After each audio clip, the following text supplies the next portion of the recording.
أقول يا ساري الليل جهز بندقك والجعب. في هذا الأيام كل بندقه صاحبه قد كلمة الحق عند الناس قلت أدب. كلين يشتيك تتكلم بما يعجبه، كلين يشتيك تتكلم بما يعجبه. ألم ترى الحقد بين من عيون الصحب؟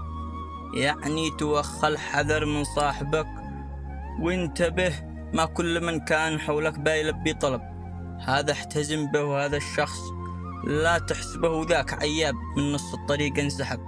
وذا مجامل وهذا صحبته كاذبه. زمان كان الصحب في عهد كم من شنب، اليوم قد كل صاحب نيته خاربه. لا تدعس الصبر في الواقع برجل الغضب، اصنع من الصبر بأس القوة الضاربة. يا سأري الليل علمني زمان العجب، أضحك وأخفي مواجع نفسي التعبة. علمني يكتب قوافي رائعة من ذهب، قول علمني يكتب قوافي رائعة من ذهب. والكل كم قد تمنى هذه الموهبة، والكل كم قد تمنى هذه الموهبة. وسلامتكم.